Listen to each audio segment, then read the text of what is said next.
నమస్తే, ఓహోయ్ కుకింగ్కి స్వాగతం.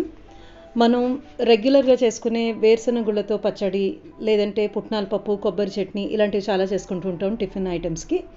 ఈరోజు అలాంటి చట్నీ కాకుండా మిక్స్డ్ నట్స్ చట్నీ, కొంచెం విభిన్నంగా ఉండేది, ప్రోటీన్ రిచ్ చట్నీ ప్లస్ చాలా రిచ్గా క్రీమీగా టేస్టీగా ఉండే చట్నీతో మీ ముందుకు వచ్చాను.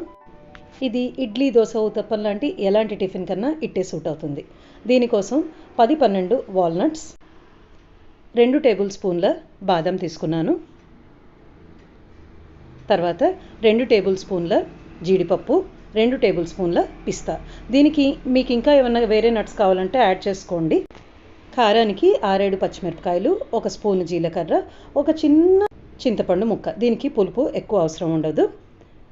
మీరు ఇంకా ఏమన్నా నట్స్ కావాలంటే వేసుకోవచ్చు అని చెప్పాను కదా, అలాగే కావాలంటే దీంట్లో ఏమన్నా తీసేసుకొని కావాలంటే వేరుశనగుళ్ళు కూడా వేసుకోవచ్చు. వాల్నట్ని కొంచెం చిన్న చిన్న ముక్కలుగా చేసి పెట్టుకోండి. అన్నీ యూనిఫామ్ సైజ్ వస్తుంది. అప్పుడు బాండ్లీ పెట్టుకొని స్టవ్ ఆన్ చేసుకుని 1 టేబుల్ స్పూన్ నూనె వేసుకుని రెడీగా పెట్టుకున్న నట్స్ అన్నీ దీంట్లో వేసుకుని లో టు మీడియం ఫ్లేమ్ పెట్టుకుని మెల్లిగా దోరగా వేయించుకోండి.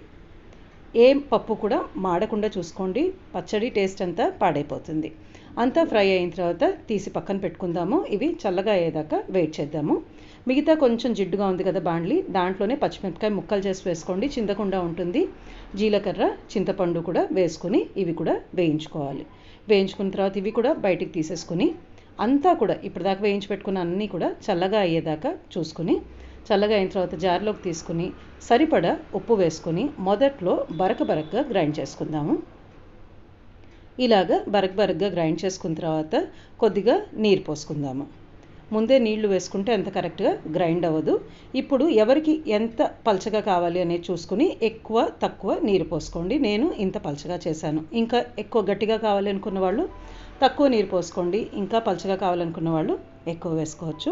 మనకి ఫైనల్ చట్నీ రెడీ అయింది. చాలా టేస్టీగా ఉంటుంది. It's worth trying. ఒక్కసారి తప్పకుండా చేసి చూడండి. మీకు నచ్చితే కనుక లైక్ చేసి షేర్ చేసి ఓహోయ్ కుకింగ్కి తప్పకుండా సబ్స్క్రైబ్ చేసుకోండి. ఇంకెన్నో ఈజీ రెసిపీస్ని, త్వరగా చేసుకునే రెసిపీస్ని తప్పకుండా చూపిస్తాను. ధన్యవాదాలు.